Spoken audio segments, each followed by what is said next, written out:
Do you yearn for travel that involves outdoor adventure and learning? I do. I also have a passion for all things farming and agriculture. I've traveled to exotic jungles to learn about growing chocolate. I even once owned my own organic vegetable and sunflower farm. And now I'm planning my journey back to agriculture.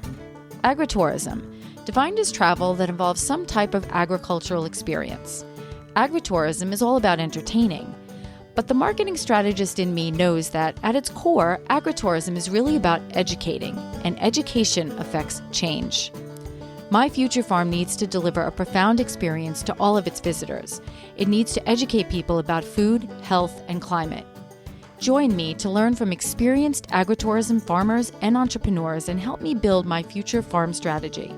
And who knows, maybe one day soon you'll find yourself in a tropical jungle cutting open cacao pods with a machete, or savoring an outdoor plant-to-plate community dinner with 100 guests at a farm in Illinois. So let's tap into the agritourist in you. In this heartfelt and deeply educational episode, I sit down with fruit tree expert, author, educator, and podcaster Susan Poizner to explore the surprising realities behind growing fruit trees and why planting an orchard is far more than simply putting a tree in the ground. From launching a community orchard in Toronto with almost no horticultural experience to becoming a leading voice in urban orchard education, Susan shares the honest mistakes, hard-earned lessons, and beautiful community moments that shaped her journey. Together, we dive into everything from grafting, pollination, disease-resistant cultivars, and organic growing practices, to the public perception of sprays, sustainability, and what it truly takes to grow healthy fruit in challenging climates. Susan also shares moving stories about community harvests, cultural connections to food, and how one small orchard ultimately educated thousands of people and transformed neighborhoods in unexpected ways. This conversation is both grounding and inspiring, especially for anyone dreaming of planting fruit trees, building community through agriculture, or reconnecting with where our food truly comes from. This is Jen Ross, your Agritourist podcast host. Please subscribe, leave us a comment, and share this podcast with anyone you think will benefit from it. Enjoy my conversation with Susan.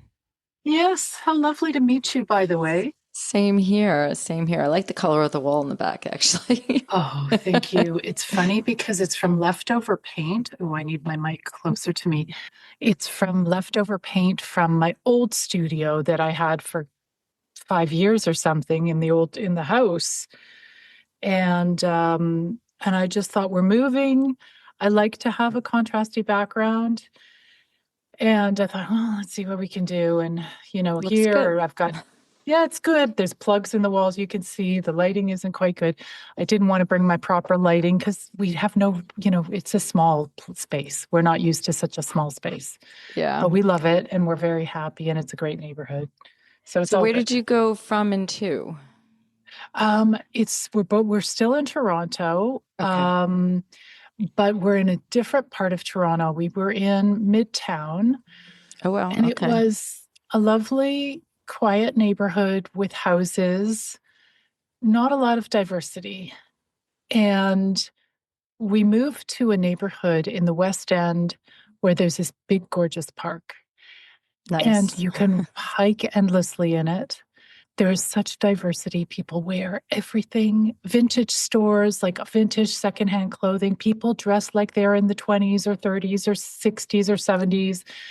There is so much diversity in terms of like people from all over. It is just so beautiful.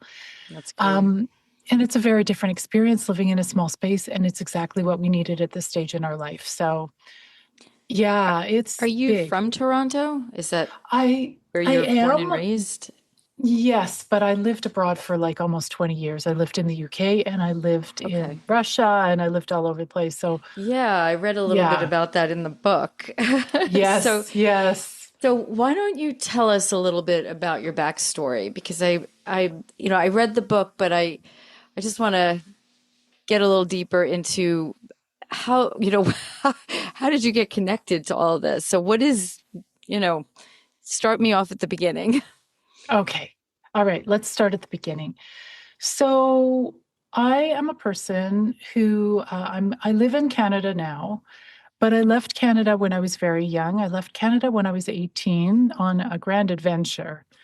And I think my goal was to be a writer and a journalist. But I went and got a university education. I studied Russian studies, and international relations. I traveled all over the world and I knew nothing about agriculture, nothing about gardening. I Why had Russian possibly studies? Like what was the attraction there? The attraction was my family comes from Russia, Ukraine, all those countries, Same and they here. were chased out. Yeah, so they were chased out. Jewish family, everybody was like, we had to run away. And my grandmother on my father's side, she was not born in Canada. She was born in Europe and she spoke various languages, including Yiddish, Russian, and German, and English with an accent. And I thought it was pretty cool that she spoke Russian. And I think that's one of the reasons I do like languages. And so that was one of the reasons I wanted to study the Russian language. So, yeah, so basically I gallivanted all over the world. And like you, I love learning new things, Yeah. interesting cultures, traveling, learning. And I did a lot of that. And it was only many, many years after that 17 years after that I returned to Canada. Okay. And when I returned to Canada, I met my husband, who is from Trinidad, where you just plant a seed and it grows into an amazing tree. Like it's just so easy. Yes. Yep. So I Here, lived in not this so much. house. Oh my God, it's crazy. It's so easy. So I lived in a house at the time. He moved in with me and he's like looking at the backyard and he's saying, "Oh my God, look at this backyard. We could plant all sorts of stuff." And I'm like, "No, no, no. I know you. And you're going to plant a whole bunch of stuff back there and I'm going to be the one who has to take care of it." Absolutely not. So he's a very persistent person. And he planted up the garden with tomatoes and all sorts of stuff. I fell in love with gardening and I ended up falling in love with trees in general. And that led me to fruit trees. And that led me to starting a community orchard in our local park. Very naively, thinking it was going to be easy. Because I thought, vegetables, you have to weed them, you have to like do stuff, you have to plant them every year. Why don't we just plant fruit trees in our local park? Because am I right? You just plant them and you like look at your watch and then set an alarm for like Yeah. 3 years' time and then you get a beautiful harvest. Why do they charge so much for like organic apples? You just pop these trees in the ground. Am I right? So right. Everyone thinks it's a perennial, so no big deal. No big Just deal. keeps And coming then back. over time, I just realized that, oh my goodness, they get diseases, they get pests. This is not easy. They're not automatically productive. What have I done? This was a problem. Like I had stood up and said, I'm going to plant a community orchard in my community. I went through all the permissions. I found people to work with me. I knew nothing. I knew zero. And there were people who opposed the initiative. And they said, this is going to be a disaster. Do not let this woman turn our park into a fruit farm. And they said all Oh, sorts of wow. things. Yeah. They said, Did they not want it because they anticipated it could fail? They didn't want to yeah, help you, guide you on why that or what you needed to think about? I mean, that would have been the good thing to do.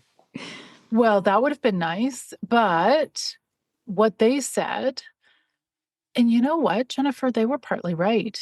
One of them, I think she had a relative who had a fruit farm and realized this is not easy. Yeah. She said, there's going to be fruit rotting on the ground. There's going to be wasps. There's going to be children throwing rotten fruit at each other at the nearby houses. My children are going to get cherry stains on their t-shirts. There was stuff. There was even increased rapes and murders, apparently, would be the result. But there was a lot of fear around. I don't know where they got that part from, but Oh, wow.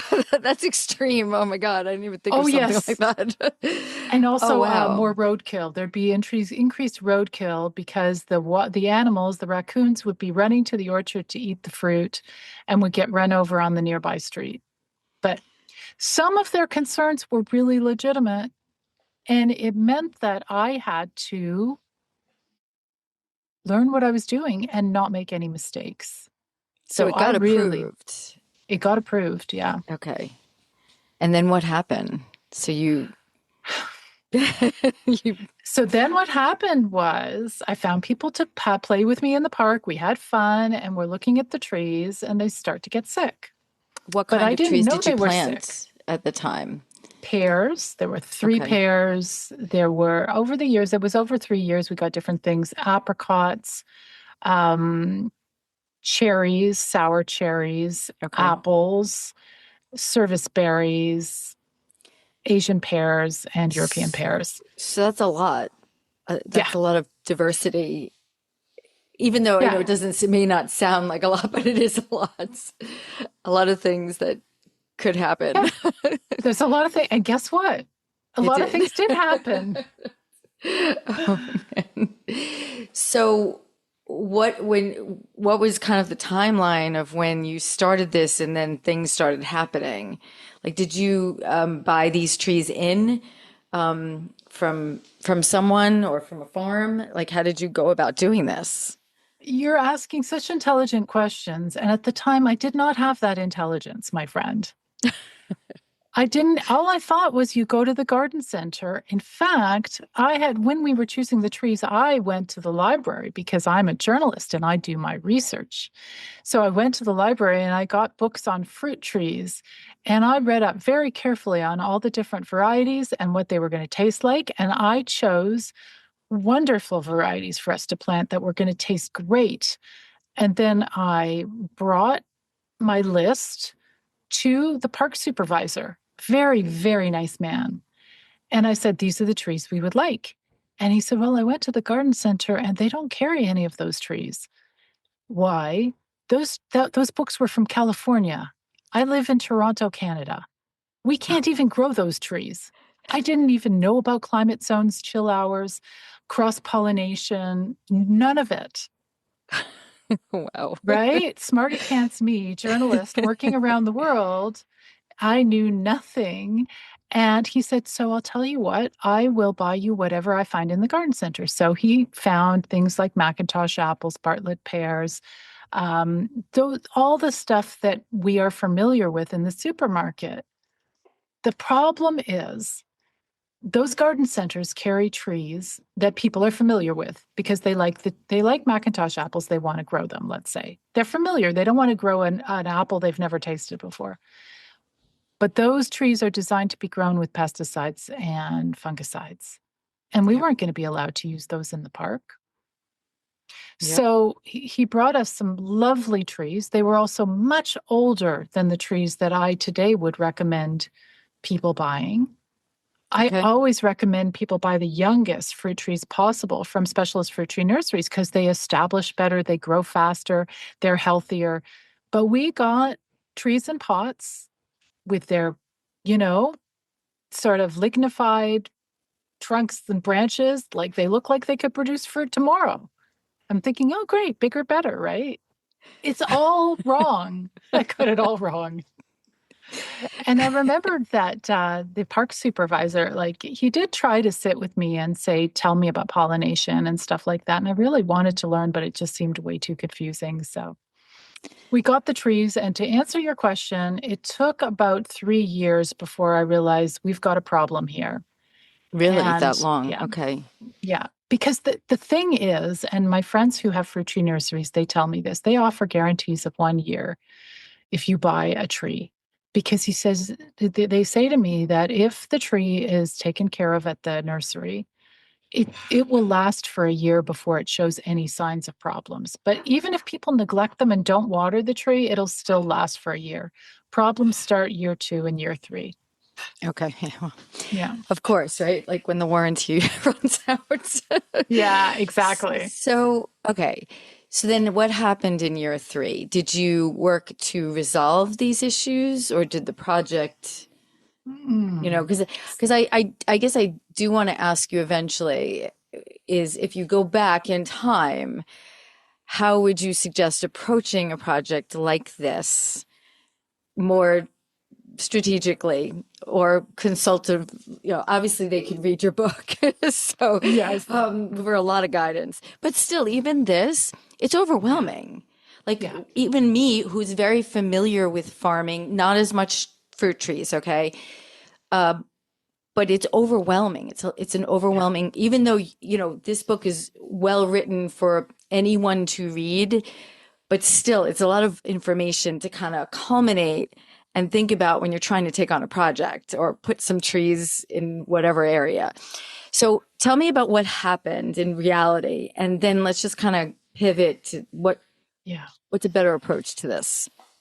So what happened in reality was we planted these trees that the park supervisor brought for us, and the pear trees were the first to struggle. And I think even in the end of year one, I saw orange spots on the leaves. And I thought, well, that must be normal, right? And I'm like, it'll go away next year. It'll be just fine. I had no idea. But, anyways, the next year, those spots, which are rust, it's a fungal disease, Okay. there were way more of them. And these were young trees and they were covered with spots. And by year three, we just knew we had to dig out the trees and throw them out. Okay. So, what happened was, as things started going wrong, like why aren't the trees not producing a nice harvest? Why is it such a small harvest? Why aren't they growing quickly enough? Like, what's going on? Is this normal? All of these things. So what I did was essentially jump into the pool and splash around and like had to find somebody to help me from drowning because it feels overwhelming. Yep. So we did have to dig out the pear trees, and I had to find people to teach us. And you'd think in a big city like Toronto, there are lots of people who grow fruit trees in their front and backyards. Many of them are from countries like Portugal or Italy. I couldn't find anybody who could teach me in English and who was a good teacher. So I brought in teachers from 2 hours away, our fruit growing region in Niagara.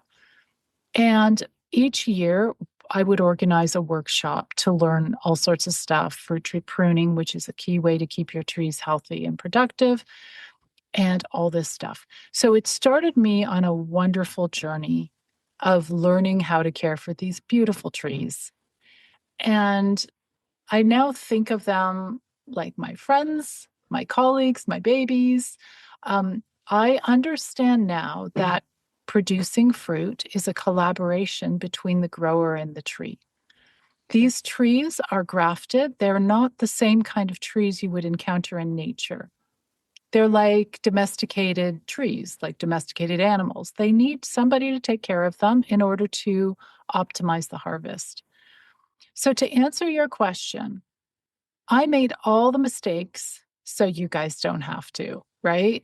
My very first book was called Growing Urban Orchards.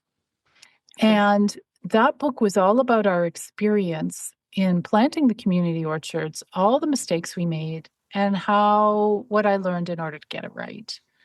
And that book alone, community colleges use it on fruit production classes because it just boils it down to the simplest. This is all you need to do. My main quest in that book is what is the minimum I need to do to keep my fruit trees healthy and productive? And I do want to take the fear away because honestly, it is not rocket science. So that was the goal of that book. Over time, because I'm a journalist and a communicator and a filmmaker, I ended up making online courses. I ended up teaching at Niagara College in Ontario. I became a teacher. That's crazy.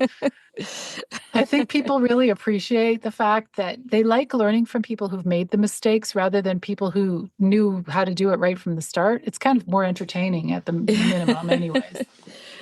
Well, you feel And in good company in a way. Yeah, you feel in good company. And you know what? It's like, honestly, I am totally okay with people knowing about all my mistakes because I ended up wasting years. We had to dig out a lot of our trees. We had to start again. Wouldn't it be nice if people who buy my books and read them can skip all that part and Yep. just go through and just get it right from the first time? So, the goal of this recent book, Designing a Fruit Tree Garden, I think it's called. I always forget what it's called. You Yes, got it. That's Designing it. a Fruit Tree Yep. Garden. That's the one.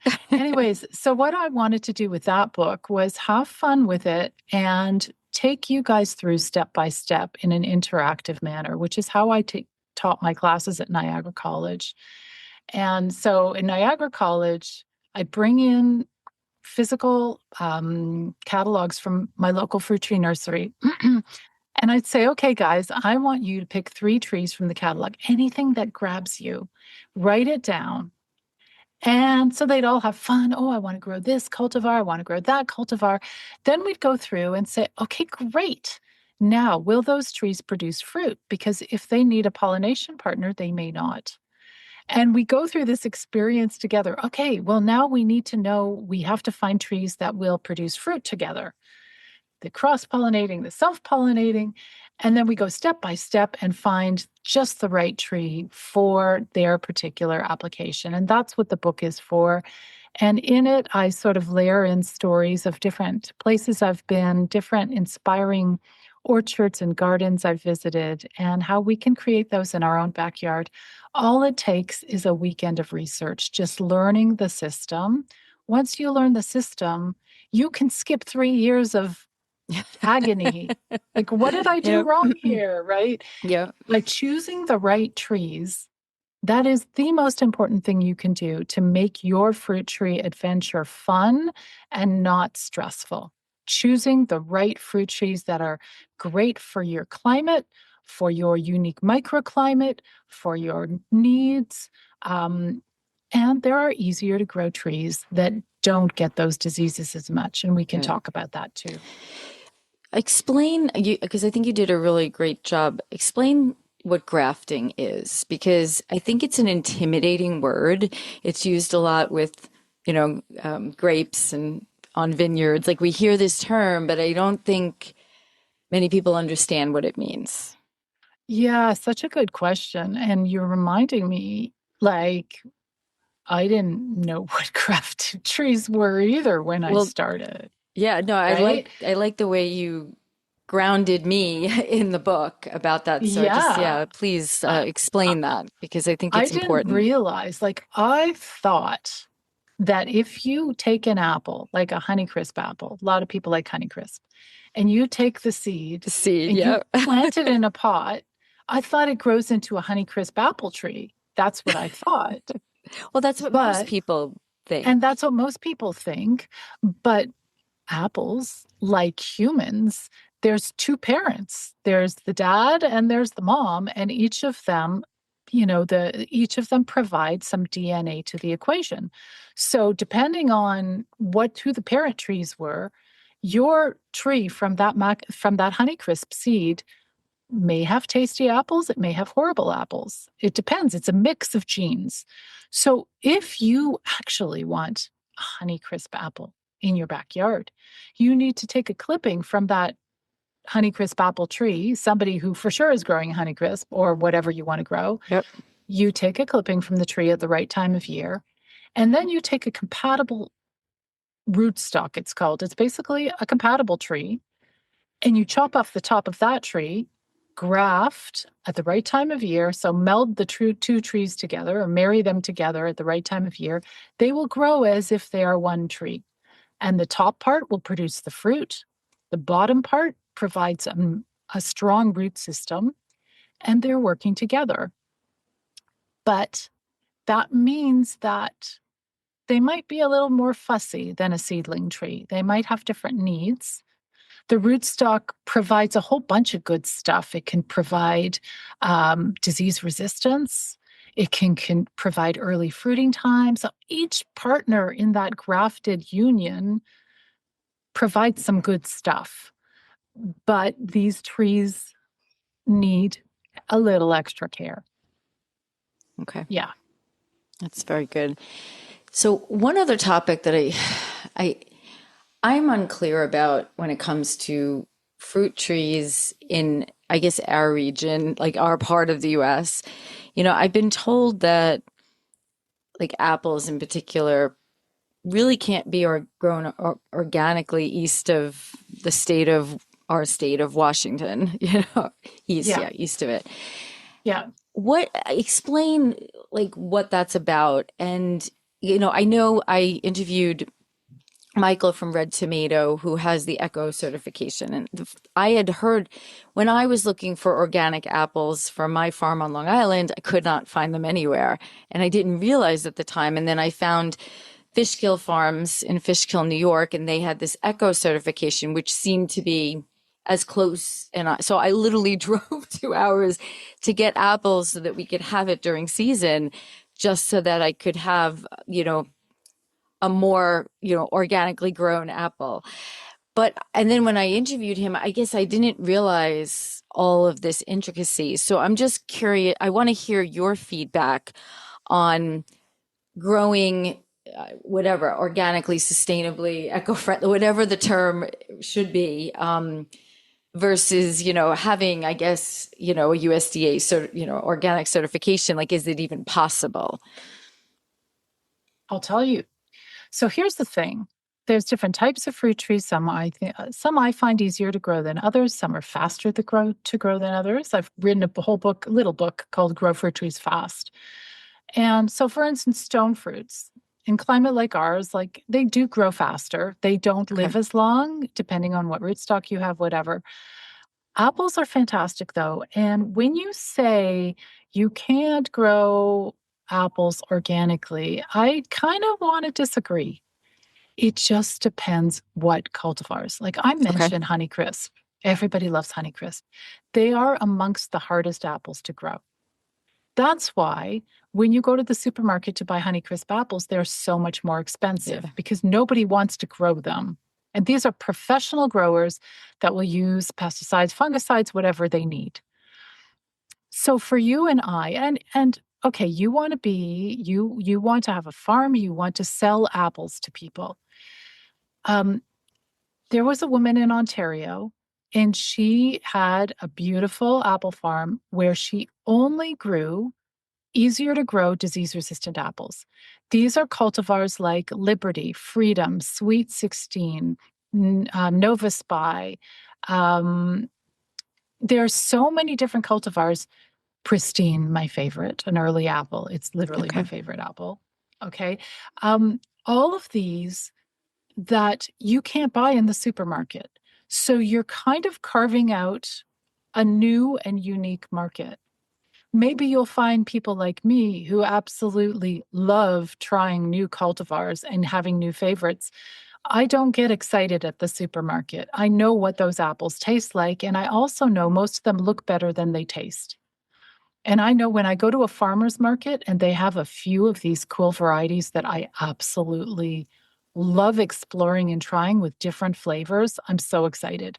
But you do have to get over that hump of a resistant consumer who says, I've never tried it. Why would I buy it? But Yeah. so to answer your question, those disease resistant cultivars are easier to grow organically. You will still need to spray them you can do organic sprays. You will still need to invest in the soil. And there's lots of great ways you can do that with really natural sprays or just a really healthy soil that you take care of. So it is possible. But what's maybe not possible is growing organic fruit trees that without pesticides when they're varieties that really need pesticides. Got it. So I'll Okay. say one other thing. When I'm shopping for fruit trees, I get young ones. So they're whips. They're very young trees. The younger, the better for me because I start to prune them from the very day I plant these young bare root trees. That's the first pruning cut is on planting day. And then you can shape them into a strong fruit bearing structure that will last a lifetime. right? Rather than getting a structure that somebody else created for you because it would look okay in the nursery or the garden center. So, saying that, I don't necessarily buy trees that have been raised organically. They're so young. I will raise them organically from that point onwards. There are some nurseries here in Ontario and Silver Creek Nursery. They don't have, I don't think, organic certification, but boy, they do a lot of good stuff with their soil. Right. And there's other nurseries. They do whatever they do. They are providing such an amazing service by offering us these unique and wonderful cultivars. I don't have a problem if they had to use some chemicals in year one. I'm not going to. Yeah. Yeah. It's just, there's definitely, it's challenging, or, that whole topic is challenging. It's definitely a challenging topic. Yeah. And the understanding of really what is, like you just said, there are organic sprays. Like, people don't, Yeah. a lot of people don't realize that they are still spraying, and You know what? and with acceptable, sprays. But that's the thing that I learned in one of my workshops that I developed. I automatically thought spraying is a bad thing. There are some sprays Right. that are molasses and rainwater.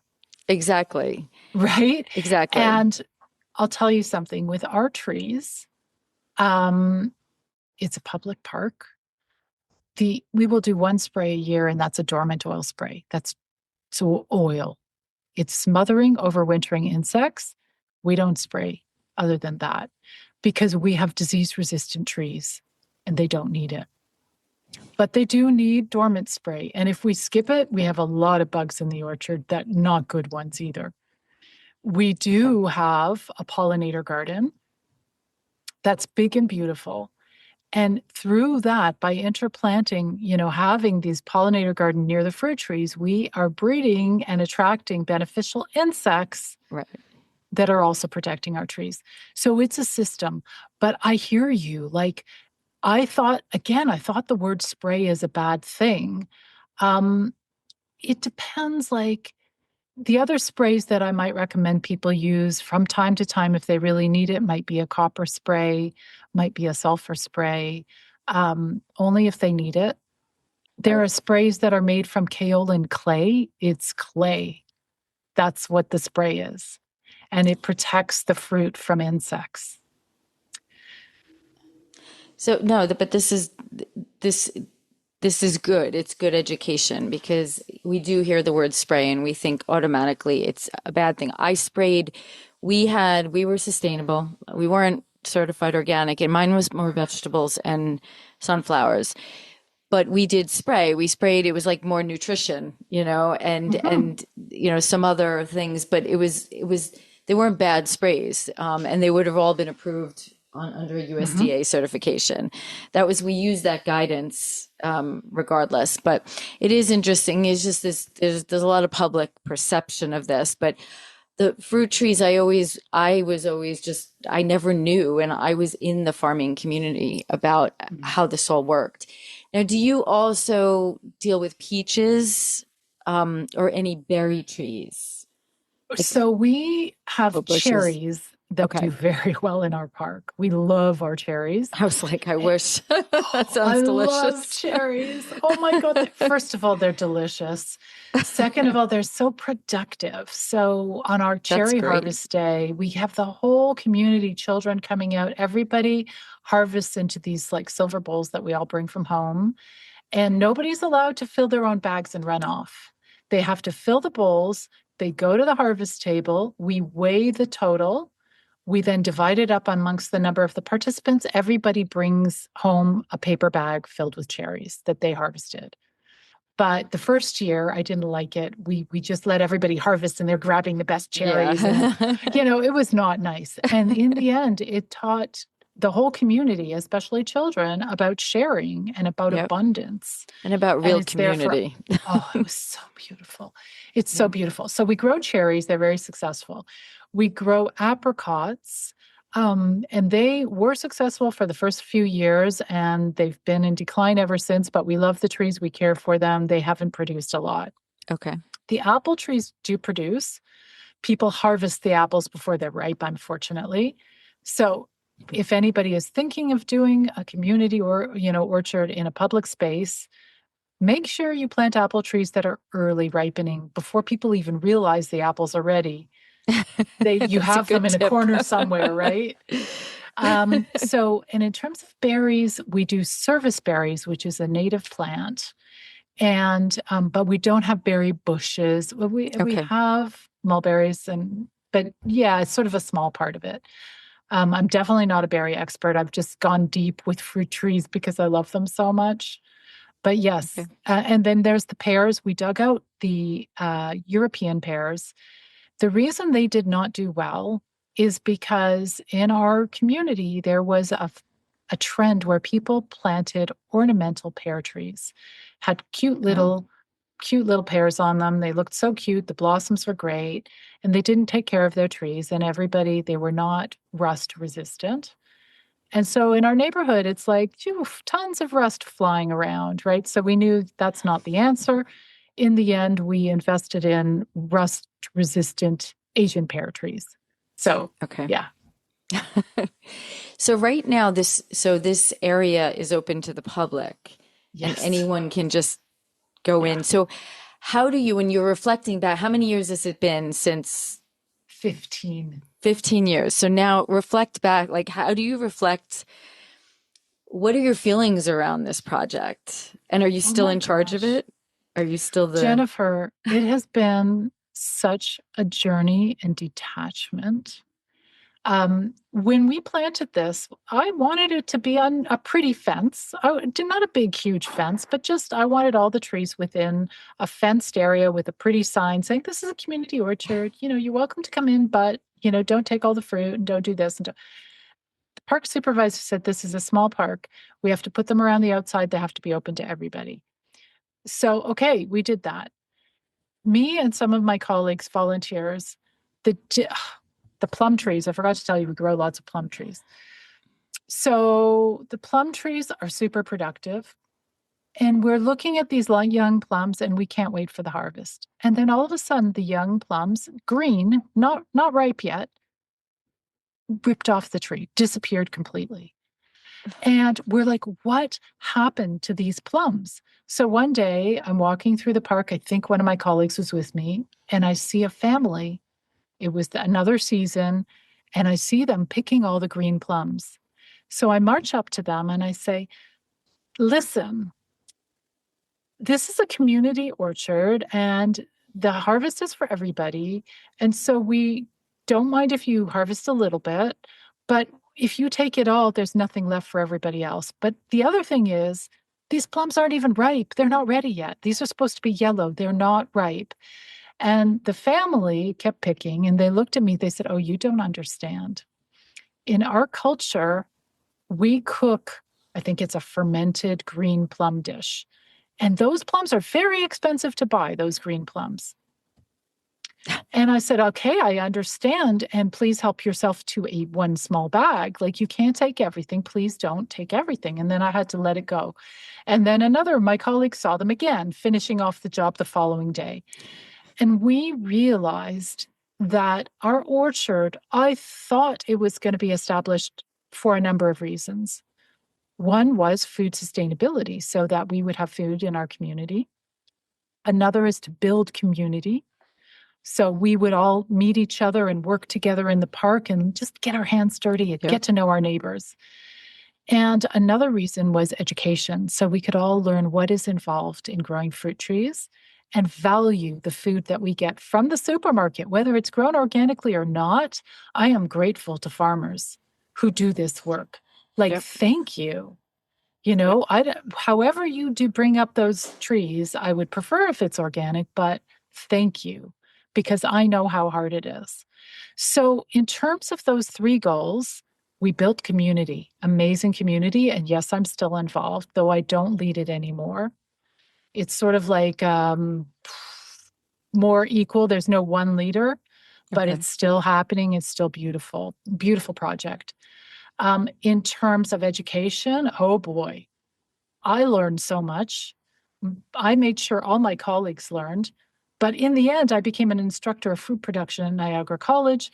I created my own online courses. I've written 5 books on fruit tree care. I have a podcast that's been running for 10 years. Yes, this orchard has educated me, the team that I work with, and literally thousands of other people. So this orchard has been a gift. But in terms of number 3, the harvest, food sustainability in our community. Cherry harvest day is always a success. We always have to harvest the cherries a little bit before they're optimally ripe, because if we wait too long, somebody's going to come in and take them all. Yep. Right? So we had to learn over this past 15 years to be detached, to know we're doing the right thing. Years and years ago, Jennifer, when I was just setting this up, I called other community orchards. I contacted people and I said to one person, I can't remember what group he was involved in. I said, how does it feel when you plant an orchard and when people come and steal all the fruit? And he says, you know what it says to me? It says we need to plant more fruit trees because somebody's hungry, needed to eat it. Now, he's being wonderful because somebody may be selling the fruit, but maybe they need the money. Somebody may be keeping it just because they're a little bit greedy. Doesn't matter. We need it. Maybe they're not greedy. I'm judging them. Who am I to judge them? I would love it if they could follow the rules, but what do? Put a sign at every single tree, please harvest responsibly. I always thought inside my head, please, if you see something ripe, pick 1 or 2, leave the rest for someone else. It's complicated. Humans are complicated. It's a beautiful project, though. Absolutely. I would do it all over again. Absolutely. Tell me about your podcast. So the podcast started, I think, 2017. And pioneer in podcasting. Yes. Oh my gosh. No, there's so many podcasts, but oh my gosh, you're right. It was relatively new at that time. And I had experience being a radio producer, and I did a little radio presenting when I lived in England all those years ago.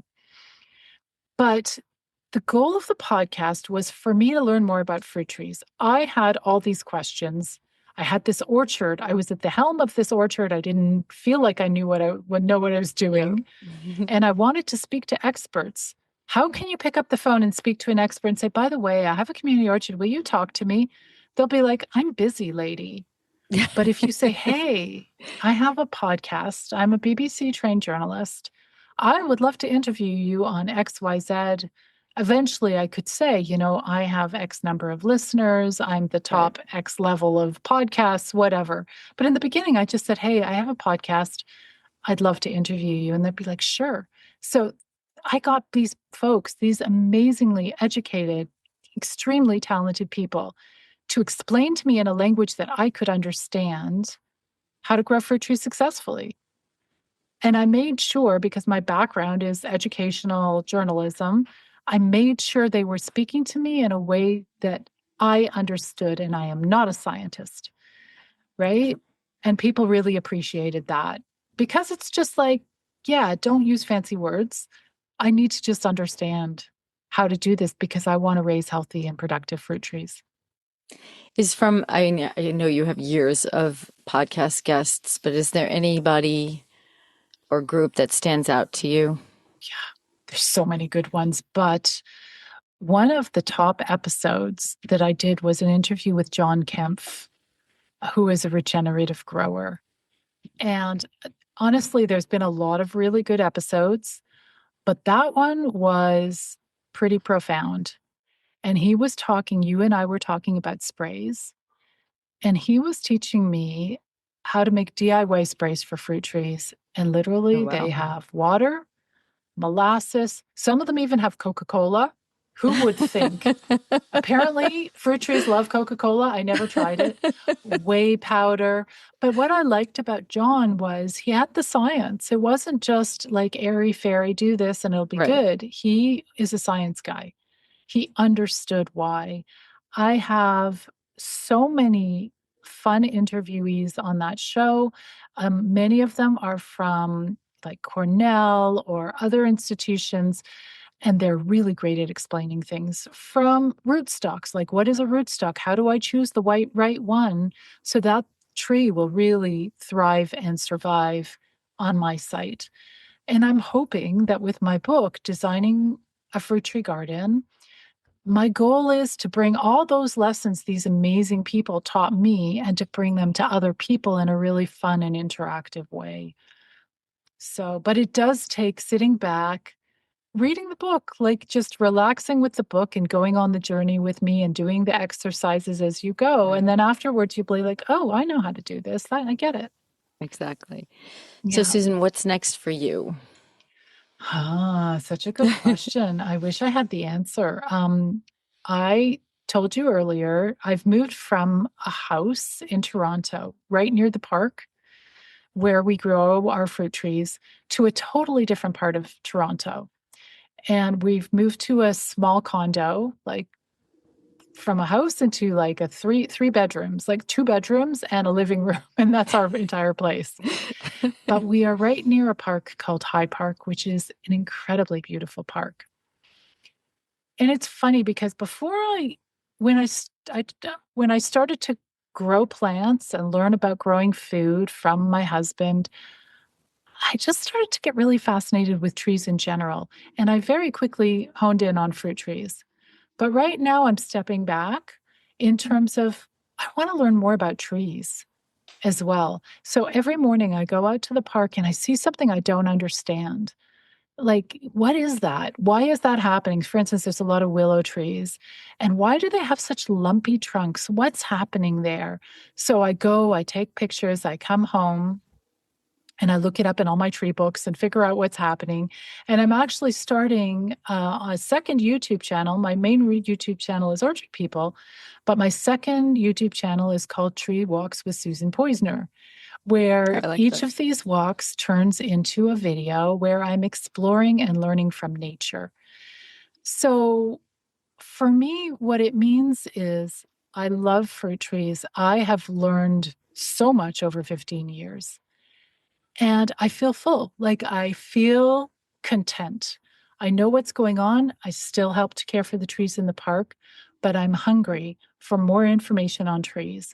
And it is my deep belief that the more we know about the nature around us, the more we will love it and the more we will protect it.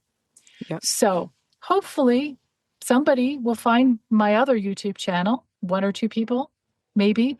They'll go on the journey with me, learn about trees. And then if a tree is being cut down in the neighborhood, or if there's an idea of maybe let's put in a new park in this neighborhood, maybe they'll be influenced by that too.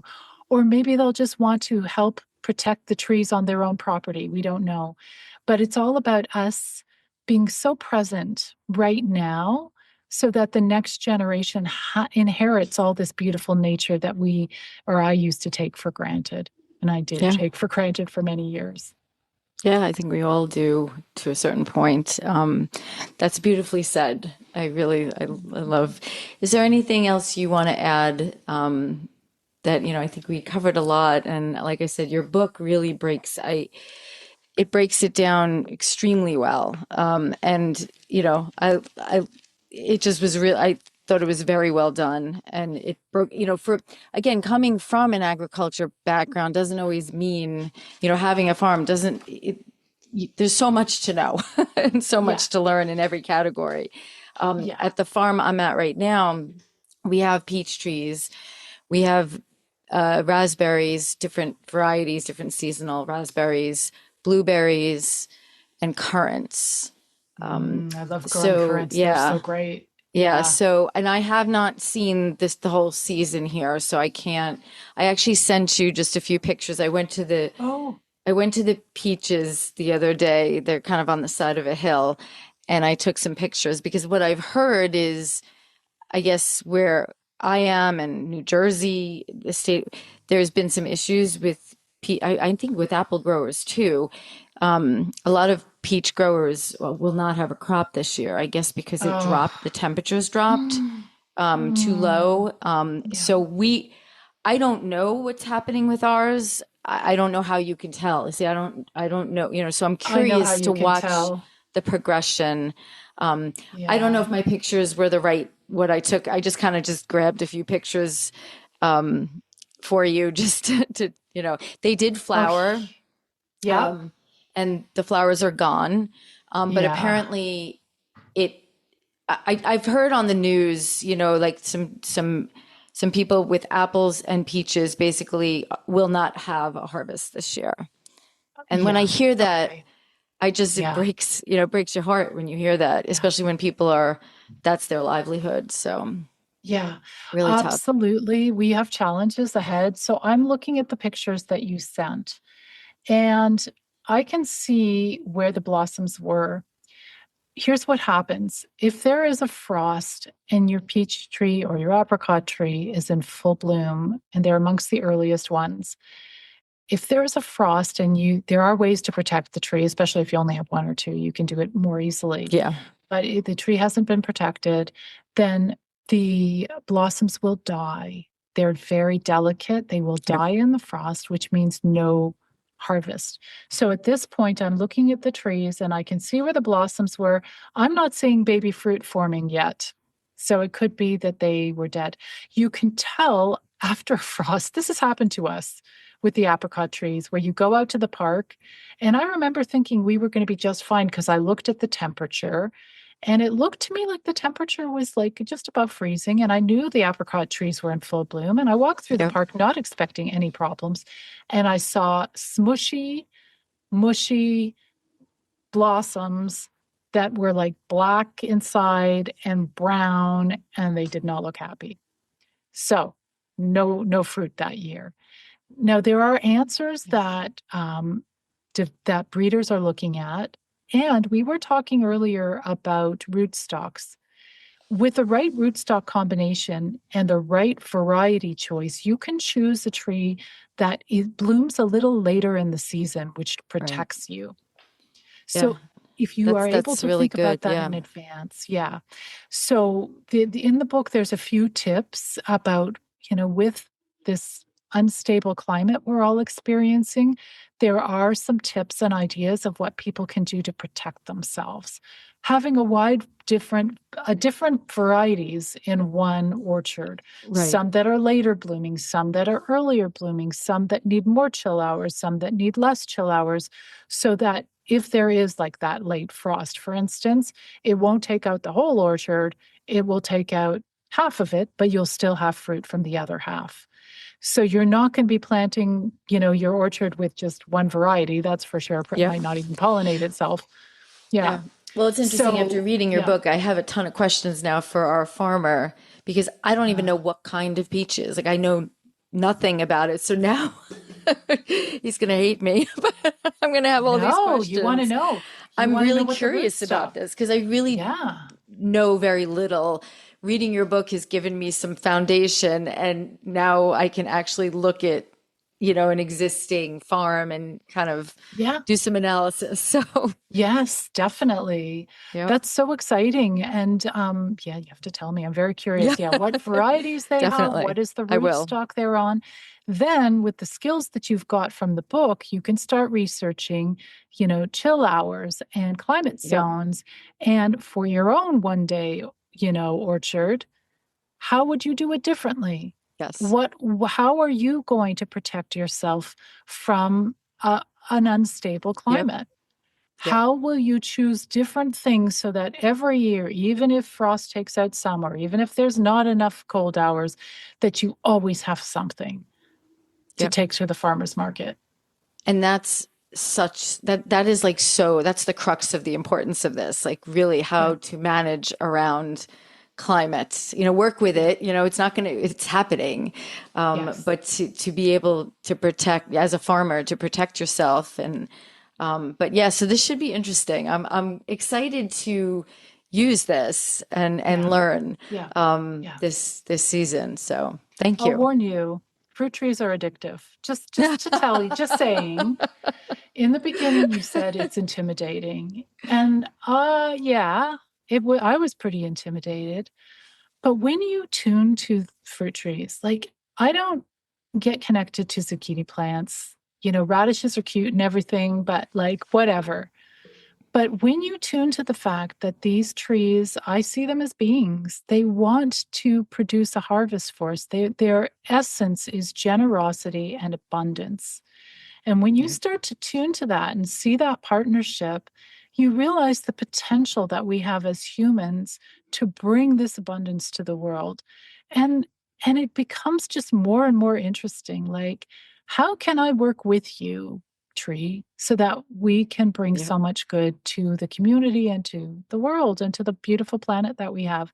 So it is intimidating, but step by step, my goal has been to boil it down to the simplest concepts to empower everybody, because the way we're going to get to the other side of this whole climate catastrophe is by planting more trees, raising our own food, and just knowing that the universe will help us as long as we're out there and just step by step Yeah. following the path and trying our best to do the right thing. Perfect. I love it. Thank you. Thank you for doing this. Thank you for writing the book. I appreciate it. And like I said, I'm excited to, use it this season. I'm not the farmer, but it's nice to kind of sit back and watch and be able to analyze, for the future. And I'll send you the information I find out, and you can provide some feedback there. I'd love that. Thank you so much for having me on your show, Jennifer. Thank you. And I'll let you know it'll be a few weeks when we post it, but I really appreciate your knowledge and your dedication to this. It's great. Thank you. All right. Well, you have a great day. Okay, you too. Take care. Bye for now. I hope our Agritourist podcast prompts you to think more about where your food comes from, whether it be your vegetables, fruits, meats, and even those sweet treats. Don't forget to subscribe and share this podcast with someone you think may truly benefit from or be inspired by it. Visit us at agra-tourist.com. Until next time.